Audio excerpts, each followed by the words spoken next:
Hello పిచ్చకిస్తా crazy food lovers, మీరు ఎంతగానో wait చేసిన రెసిపీ నల్లి గోష్ బిర్యానీ. కొన్నేళ్లుగా ఈ బిర్యానీ హైదరాబాద్, దుబాయ్ లో ఇంకా చాలా ప్లేసెస్ లో హల్చల్ లేపుతుంది కదా. పట్టేశానండి ఈ రెసిపీని. బాబీ నాలుకకి ఒకసారి టచ్ అయితే చాలు, కోట్ల మంది నాలుకకి టచ్ అయినట్టే. రెసిపీ చేయడానికి పెద్ద కష్టమేమి కాదు, మనసు పెడితే గంటన్నరలో అయిపోతుంది. కనుక మీ బిజీ స్కెడ్యూల్ ని కాస్త పక్కకు పెట్టి దర్జాగా ఈ నల్లి గోష్ బిర్యానీ చేసుకుని ఎంజాయ్ చేయమావా. తొక్కలో ప్రాబ్లమ్స్ ఎప్పుడు ఉండేవిగా. మనసున్న వారు ఎవరైనా సరే ఈ నల్లి గోష్ బిర్యానీ బయట ఫేమస్ రెస్టారెంట్ లో తిన్న వాళ్ళు ఓసారి పిచ్చకిస్తా బాబీ చేసిన స్టైల్లో వండుకొని తిని టేస్ట్ చేసి అసలు రెస్టారెంట్ టేస్ట్లకి కాస్తైనా దగ్గరలో ఉన్నానో లేదో చెప్పగలరు కామెంట్స్ లో. ఈ నల్లి గోష్ బిర్యానీ నేను క్రాక్ చేసింది ఎక్కడి నుంచో తెలుసా? ఈ బిట్ చూడండి. మటన్ నల్లి గోష్ బిర్యానీ. ఈ మటన్ నల్లి గోష్ బిర్యానీ మెయిన్ గా హైదరాబాద్ లో ఆల్ ఓవర్ ద వరల్డ్ ఎవరైతే ఇంట్రడ్యూస్ చేశారో ఆ షెఫ్ చేసిన రెసిపీ అనమాట.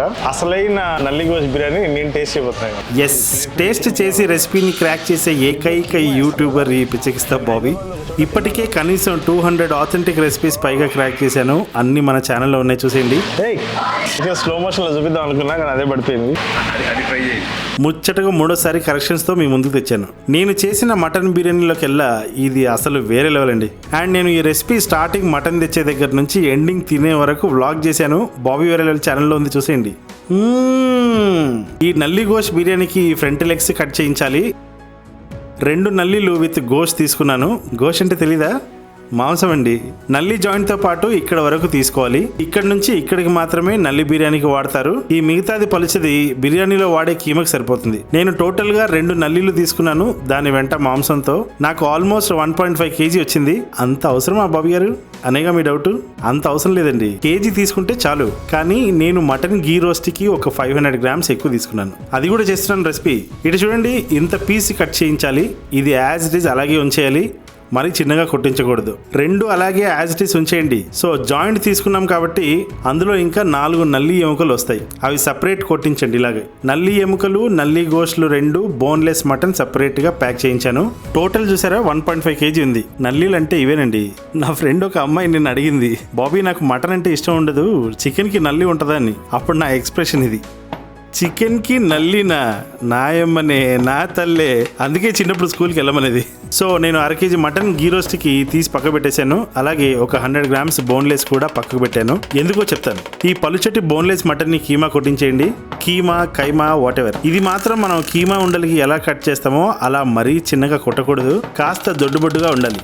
బిర్యానీలో కాబట్టి కాస్త ముక్క పంటికి దొరికితేనే బాగుంటుంది. అంతే, ఈ మాత్రం కొడితే చాలు. చూసారా, మరీ చిన్నగా కాకుండా ఇలా ఒక బౌల్లోకి తీసుకొని వాష్ చేసేయండి. చిన్న ముక్క కూడా పోకుండా ఇలా నెట్ హెల్ప్తో జల్లెడబట్టేయండి. ఈ నల్లికి మాత్రం ఈ క్యారీ బ్యాగులు తీసేయాలి. యాక్చువల్లీ కొన్ని రెస్టారెంట్లో తీయరు, అది అలానే పెట్టి వండేస్తారు. అది తినేటప్పుడు ఏమిటో కవర్ చిరిగి సరుకు బయటపడినట్టు ఉంటుంది. డైజెస్ట్ కూడా అవ్వదు. ఇవన్నీ మీరు మటన్ షాప్లోనే క్లీన్ చేయించచ్చు. ఒక 2 minutes వాష్ చేసి పక్క పెట్టేసేయండి. మ్యారినేషన్ స్టార్ట్ చేసేద్దాం. ఉప్పు 1/2 teaspoon, పసుపు 1/4 teaspoon, కారం 1 teaspoon, ధనియాల పొడి 1/2 teaspoon, జీలకర్ర పొడి 1/4 teaspoon. ఇంతకన్నా ఎక్కువ వేయకండి, చేదు వచ్చేస్తుంది. అల్లం వెల్లుల్లి పేస్ట్ 1/2 teaspoon మాత్రమే. ఇంకాస్త ఎక్కువేరా బాబీ మామ అలానే అంటాడు అని మీ పక్కన ఎవరైనా సలహా ఇస్తే ఫస్ట్ వాడిని వేసేయండి మ్యారినేషన్ కి. కొత్తిమీర, పుదీనా కొద్దిగా వేసేసి ఒక చిన్న గరం మసాలా కూడా వేయాలి. 4 యాలకులు, 4 లవంగాలు, 1 ఇంచు చెక్క. ఇది నా రోకలి. బాగుంది కదా? ఏ దొంగ, నాకు తెలుసు ఎక్కడ కొన్నారు అని అడుగుతారండి. ఆన్లైన్లో కొన్నాను, లింక్ కింద డిస్క్రిప్షన్లో పెడతాను, మీరు కొనేసుకోండి. దంచి పౌడర్ కొట్టి వేసేయండి ఇందులో. ఇప్పుడు బర్రె నెయ్యి 1 tablespoon అంత వేసేయండి. పూసగా అమ్మ చేసిన నెయ్యి ఇది కూడా. ఒక 100 grams పెరుగు వేసేయండి. కనీసం ఒక 5 నిమిషాలు బాగా కలిపేసి మసాజ్ చేసేయండి. తొడ కొరికేటప్పుడు నోట్లో నీళ్లు రావాలి సర్రన. జస్ట్ 1/2 hour మ్యారినేషన్కి వదిలేయండి. రైస్ అయితే నేను 3 glasses తీసుకున్నాను. 5గురికి చాలా ఎక్కువ అయిపోద్ది. మరి 5గురు అని 2 నల్లీలు వేస్తే ఎలా బాబీ గారు? జుట్లు పీకోవాలా? ఆ నల్లి నాది, ఈ పిల్లి నాది అనుకుంటూ అని మీరు అంటారని నాకు తెలుసు. మరీ అలా గొడవపడకండి. ఎంతమంది ఉంటే అన్ని నల్లులు తెచ్చుకోండి. సారీ, నల్లులు కాదు, నల్లీలు. రైస్ కనీసం ఒక 30 నిమిషాలు నానబెట్టండి. 1 hour నానబెడితే ఇంకా చాలా బాగుతుంది. ఇప్పుడు బిర్యానీ చేయడానికి చిన్న నల్లీలు అండ్ 100 grams బోన్లెస్ తీసుకున్నాం కదా. ఏంటి 2 చిన్న నల్లి ఎముకలు మిస్సింగ్ అని చూస్తున్నారా? మా తమ్ముడు కూతురికి 2 స్పూన్ల రైస్లో ఒక 2 ఎముకలు వేసి చిన్న రెసిపీ చేశాను. పాపం బుజ్జిది 1 year కానీ అన్ని నేను తిన్నట్టే తింటది స్పైసీగా. కళ్ళల్లో నుంచి నీళ్లు కారుతున్నా కానీ అసలు తగ్గేదేలే. బిర్యానీ వండాల్సిన పాత్రలో వేసి మ్యారినేట్ చేసేద్దాం. 1/2 teaspoon పసుపు, 2 teaspoons అంత ఉప్పు, 1.5 టేబుల్ స్పూన్ కారం, జీలకర్ర పొడి ½ టీ స్పూన్, 1 టీ స్పూన్ ధనియాల పొడి, 1 teaspoon chaat masala, 1 teaspoon మిరియాల పొడి, 1 స్టార్ అనేసు, 1 మరాఠీ మొగ్గ, 4 బిర్యానీ ఆకులు, 5 యాలకులు, 1 చిన్న పువ్వు జాపత్రి, 2 ఇంచుల చెక్క తుంచి వేసేయండి, 5 లవంగాలు, 10 పచ్చిమిరపకాయల పేస్ట్ కొట్టి ఇందులో వేసేయండి. అల్లం వెల్లుల్లి 1 టేబుల్ స్పూన్ నిండా వేసి బాగా కలిపండి. దీంట్లో కొద్దిగా కొత్తిమీర, కొద్దిగా పుదీనా వేసి కలిపేయండి. బాగా ఉప్పు కారాలు పట్టిన తర్వాత 200 గ్రాములు పెరుగు వేసేయండి. పెరిగేసి మొత్తం ఈవెన్ కలర్ వచ్చే వరకు బాగా కలిపేయండి. ఇప్పుడు దీంట్లో బ్రిస్తా ఫ్రైడ్ ఆనియన్ వేసేయండి. పర్ఫెక్ట్ ఫ్రైడ్ ఆనియన్స్ ఎలా చేసుకోవాలో నేను వీడియో చేశాను ఆల్రెడీ. ఈ రైట్ టాప్లో ఉంది చూడండి, డిస్క్రిప్షన్లో కూడా లింక్ పెట్టాను చూడండి. చేతి నిండా అయితే సరిపోతుంది. డబల్ మసాలా లాగా కావాలంటే చిన్నపిల్లలకి పెట్టే ముద్ద సైజ్ అంతా వేసేయండి. ఆనియన్స్ కూడా బాగా కలిపేసి ఆనియన్స్ ఫ్రై చేసిన ఆయిల్ని అబౌట్ 100 ml వరకు, అంటే 8 టేబుల్ స్పూన్స్ అంత అనమాట. ఇది కూడా మొత్తం కలిపేసి పెట్టండి అరగంట పక్కన. బిర్యానీ రైస్ మీద వేయటానికి 1/2 గ్రాము కుంకుమ పువ్వుని 50 ml హాట్ వాటర్ నానబెట్టండి. ఫస్ట్ నల్లిని స్టవ్ మీద పెట్టేద్దాం. 3 టేబుల్ స్పూన్స్ ఆయిల్ వేసేయండి. అరగంట మ్యారినేట్ చేసిన నల్లి పీసెస్ని ఇందులో వేసేయండి.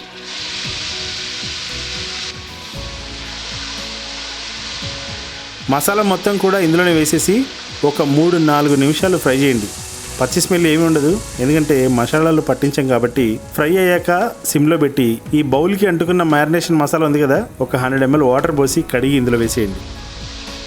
అడిషనల్గా 150 ml వాటర్ పోసేయండి. 2 ఆకులు పుదీనా, 4 ఆకులు కొత్తిమీర వేసి మీడియం ఫ్లేమ్లోనే కనీసం 6 విజిల్స్ ఇవ్వాలి. నాకు తెలిసి ఒక 20 minutes పడుతుంది మీకు. 6 విజిల్స్, అది కూడా మటన్ టెండర్గా ఉంటేనే. మటన్ బర్రెలా ఉందనుకోండి, ఎన్ని విజిల్స్ ఇక మీరే చూసుకోండి. 30 minutes మ్యారినేట్ అయిన బిర్యానీ కోసం పెట్టింది స్టవ్ మీద పెట్టి 3-4 నిమిషాలు హై ఫ్లేమ్లో కుక్ చేసేయండి. అంత ఆయిలా అనుకోకండి, పెరుగులో నుంచి వచ్చిన ఆయిల్ కూడా ఉంది అందులో. పొరపాటున నేను చెప్పిన కొలతలు తగ్గించుకుంటే రైస్ కింద అడుగంటి డ్రై అయిపోగలదు. నాకు వచ్చిన ఫినిషింగ్ రాదు. ప్రొడక్షన్లో క్వాలిటీ తగ్గించి పోస్ట్ ప్రొడక్షన్లో క్వాలిటీ కావాలంటే మార్జివిలాగా యానించండి క్వాలిటీ తెచ్చేదా అంటే అన్నానంటారు. జీడిపప్పు ఆప్షనల్ అని అంటారు అనుకున్నారా? నేను ఇప్పటి వరకు 3 నల్లిగోష్ బిర్యానీలు తిన్నాను వేరే వేరే రెస్టారెంట్లో. అన్నిట్లో ఇది కనపడింది. మరి ఆయిల్ అపియర్ అయిన తర్వాత 150 ml హాట్ వాటర్ పోసేయండి. 5 minutes హై ఫ్లేమ్లో, 5 minutes మీడియం ఫ్లేమ్లోనే మూత పెట్టి ఉడికించండి. ఇలా గ్రేవీ చిక్కబడిన తర్వాత స్టవ్ ఆఫ్ చేసేయండి. మటన్ కూడా ఒక 30% ఉడికిపోయి ఉంటుంది.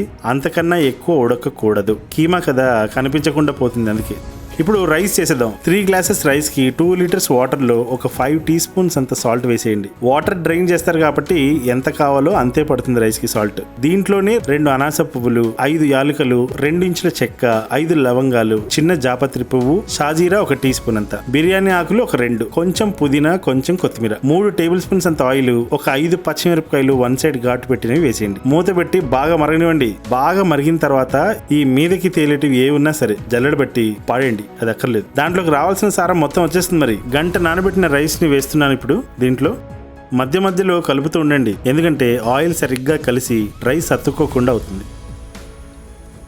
రైస్ ఉడికిందా చూద్దాం. 70% ఉడికిపోవాలి.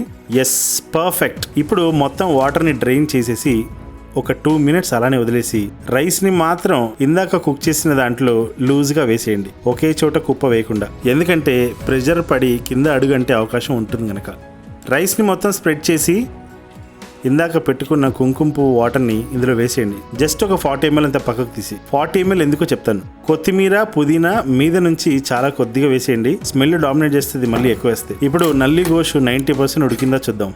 వావ్, కరెక్ట్గా ఉడికింది 90%. ఇప్పుడు దీంట్లో నుంచి ఒక 50 ml అంతా ఈ మటన్ బ్రోత్ ని రైస్ లోకి వేసేయండి. సూపర్ ఫ్లేవర్ వస్తుంది. ఇంకా సింత నల్లి బ్రోత్ ఉంది కదా, ఇవి ఇలాగే ఉంచండి, అవసరం పడుతుంది. క్రిస్పీ ఆనియన్స్ కొద్దిగా వేసేయండి ఇందులో క్రష్ చేసి. ఇప్పుడు ఒక 3 టేబుల్ స్పూన్స్ అంతా మళ్ళీ బర్రె వేసేయండి. సిల్వర్ ఫాయిల్తో కవర్ చేసేయండి. Silver foil is not good కదా, మీరు ఏదైనా క్లాత్తో అయినా దమ్మించుకోవచ్చు.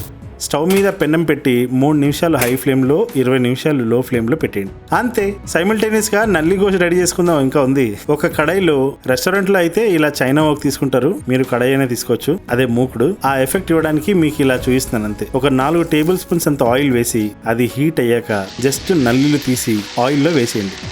ఇలా ఎందుకు చేయాలంటే నల్లి ఆయిల్ వేసిన తర్వాత మాంసం కాస్త గట్టిపడుతుంది. అలాగే వేసేస్తే మటన్ మండిలో జ్యూసీ మటన్ లాగా అయిపోతుంది. అప్పుడు మేనేజ్ చేయడం కష్టం. సో ఇలా అన్ని పక్కల ఫ్రై అయ్యాక ఒక 1/2 టీ స్పూన్ అంత అల్లం వెల్లుల్లి పేస్ట్ వేసి ఆయిల్లో ఫ్రై చేసేయండి. ముందే వేస్తే అడుగంటుతుంది కాబట్టి ఇప్పుడే వేయాలి. జస్ట్ ఒక 1 మినిట్ అయ్యాక హ్యాండ్ఫుల్గా ఫ్రైడ్ ఆనియన్స్ వేసేయండి. అలా ఫ్రై అవుతూ ఉంటుంది కదా, సాల్ట్ వేయండి. ఇప్పుడు 1 టీ స్పూన్ అంత కారం, 1 టీ స్పూన్ అంత కాస్త అటు ఇటు తిప్పేయండి. 1/4 టీ స్పూన్ అంత ధనియాల పొడి. లో ఫ్లేమ్లోనే ఇలానే ఫ్రై చేయాలి. ఇప్పుడు నల్లిగోష్ ఉడకబెట్టిన బ్రోత్ని ఇందులో వేసేయండి. మొత్తం ఎంత ఉంటే అంత బ్రోత్ వేసేయండి. జస్ట్ ఒకసారి కలిపేసి ఒక 3 నిమిషాలు హై ఫ్లేమ్లో పెట్టేయండి. గ్రేవీ ఆటోమేటిక్గా థిక్ అయిపోతుంది కాసేపట్లో. ఫ్రైడ్ ఆనియన్స్ వేసాం కదా, ఇప్పుడు ఒక చిన్న మసాలా, దీనికి కూడా 4 లవంగా, ఇంచు చెక్క, 12 యాలకులు. మరేం డౌట్ పెట్టుకోవద్దు, దయచేసి చెప్పిన క్వాంటిటీ యాజ్ ఇట్ ఈజ్ వేసేయండి. మెత్తగా పౌడర్ కొట్టేసి ఇందులో వేసేయండి. మీడియం ఫ్లేమ్లోనే ఒక 5 మినిట్స్ ఉడకనివ్వాలి. ఎందుకంటే మటన్ ఇందాక మనం ఉడికించింది జస్ట్ 90% మాత్రమే కాబట్టి మిగతా 10% ఈ గ్రేవీలో ఉడికిపోతుంది. సో గ్రేవీ ఇలా థిక్ పడే వరకు కాస్త కొత్తిమీర, కాస్త పుదీనా వేసుకొని ఆయిల్ మీదకు తేలేంత వరకు ఉండనిచ్చి స్టవ్ ఆఫ్ చేసుకొని పక్క పెట్టేసుకోండి. ఇప్పుడు మటన్ కీమా ఫ్రై చేయడానికి చాలా సింపుల్ అండి, ఇది చాలా ఈజీ. ఒక ప్యాన్ పెట్టేసుకోండి. అందులో ఒక 2 టేబుల్ స్పూన్స్ అంత మళ్ళీ బర్రె నెయ్యి, వాటర్ డ్రైన్ చేసి పెట్టుకున్న కీమాని మొత్తం ఇందులో వేసేయండి. మొదట్లో కీమాని కడిగి పక్క పెట్టుకున్నాం కదా, ఏంటి లెంత్ ఎక్కువయ్యేసరికి స్టోరీ మర్చిపోయారా? స్క్రీన్ ప్లే మారినా పర్వాలేదు కానీ లైన్ మిస్ అవ్వకండి, స్టోరీ మారిపోద్ది. కీమాని ఇందులో వేసి ఫ్రై చేయండి కనీసం 5 నిమిషాలు మీడియం ఫ్లేమ్లో. పచ్చి స్మెల్ పోయి మటన్ నీళ్లు బయటికి ఊరిన తర్వాత పసుపు 1/4 టీ స్పూన్ అంతా, కారం ఒక 2 టీ స్పూన్స్ అంతా వేసి ఫ్రై చేసేయండి 1 నిమిషం. ఇప్పుడు అల్లం వెల్లుల్లి పేస్ట్ 1 టీ స్పూన్ అంతా వేసి పచ్చి స్మెల్ పోయే వరకు హై ఫ్లేమ్లోనే పెట్టి ఫ్రై చేస్తూనే ఉండండి. ఇప్పుడు హ్యాండ్ఫుల్ అంత ఫ్రైడ్ ఆనియన్స్ని వేసేయండి. 2-3 నిమిషాలు అలానే ఫ్రై చేసేయండి మూత పెట్టేసి. ఇప్పుడు ఒక పెద్ద సైజ్ టమాటో అంటే 80 గ్రామ్స్ ఉంటుంది, దాన్ని ప్యూరీ కొట్టేయండి. బాగా దగ్గరగా ఫ్రై అయిన కీమాలోకి ఈ ప్యూరీని వేసేయండి. 5-6 నిమిషాలు మూత పెట్టేసి లో ఫ్లేమ్లోనే ఉంచేయండి. ఇప్పుడు మిగిలిన సాఫ్రాన్ వాటర్ని ఇందులో వేసేయండి. కొంచెం పుదీనా, కొత్తిమీర వేసుకొని సిమ్లో 2 నిమిషాలు పెట్టేసి నల్లిగోష్ గ్రేవీలో నుంచి నల్లీలని సపరేట్ చేసేయండి. ఈ గ్రేవీలోనే హై ఫ్లేమ్ పెట్టి కీమా ఫ్రైని మొత్తం వేసేయండి. ఆయిల్ కాస్త ఎక్కువ కనపడుతుంది కదా, ఎందుకంటే కడాయి కాబట్టి అలానే కనిపిస్తుంది, కంగారు పడకండి. ఇప్పుడు లో ఫ్లేమ్కి షిఫ్ట్ అయ్యి మూత పెట్టేయండి ఒక 3 నిమిషాలు. మటన్ కీమాకి గరం మసాలా వేయలేదు చూసారా, దీంట్లో వేసాం కాబట్టి సరిపోతుంది. 3 మినిట్స్ అయిపోయింది. పర్ఫెక్ట్ గమ్మి టెక్స్చర్ వచ్చేసింది కీమా మసాలాకి. ఇప్పుడు పక్కకు తీసి పెట్టుకున్న నల్లి గోష్ని ఇందులో వేసేసి కొత్తిమీర వేసుకొని దించేయండి. ఈ లోపు బిర్యానీ కూడా అయిపోతుంది కదా, చూసేద్దాం. వావ్, మల్లెపూలే.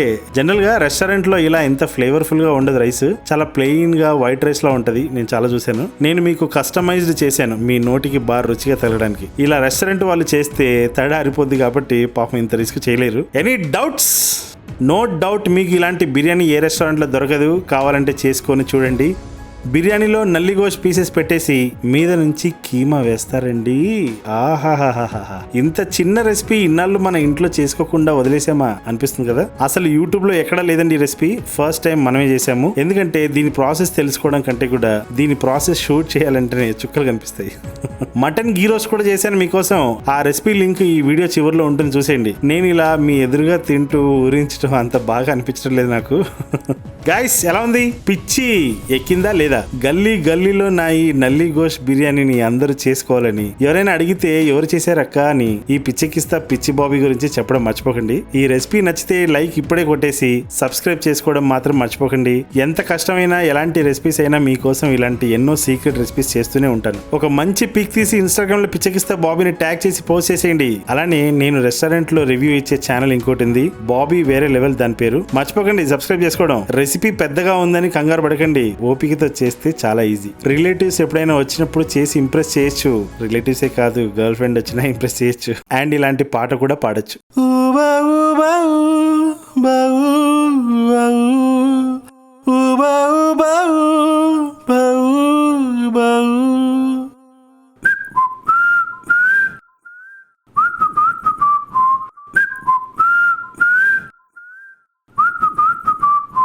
రూబా రూబా హే రూబా రూబా